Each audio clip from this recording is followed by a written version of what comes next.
Tea hub స్థాపనతో Hyderabad startup రాజధానిగా ఎదిగిందని BRS working president KTR అన్నారు.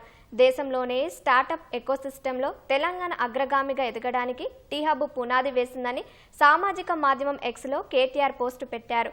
Tea hub స్థాపన దినోత్సవాన్ని పురస్కరించుకొని ఈ పోస్టు పెట్టిన కేటీఆర్, నాటి సీఎం కేసీఆర్ దూరదృష్టితో సమగ్ర ఆవిష్కరణల వ్యవస్థను నిర్మించినట్టు వివరించారు. టీ హబ్ తర్వాత వి హబ్, తెలంగాణ రాష్ట్ర innovational cell, T works, Telangana academy for skill and knowledge, emerging technologies wing, research and innovational circle of హైదరాబాద్లను ఏర్పాటు చేసినట్లు కేటీఆర్ గుర్తు చేశారు. ఇవన్నీ తెలంగాణ ఇన్నోవేషన్ వ్యవస్థ సాటిలేనిదిగా తయారైందన్నారు. టీ హబ్ ఏర్పాటు రోజున రతన్ టాటా టీ హబ్ ఆధునిక భారతదేశ ముఖ చిత్రంగా నిలుస్తుందని చెప్పిన మాటలు ఇప్పటికీ గుర్తున్నాయని, అదే ఇప్పుడు నిజమైందని కేటీఆర్ తన పోస్టులో పేర్కొన్నారు.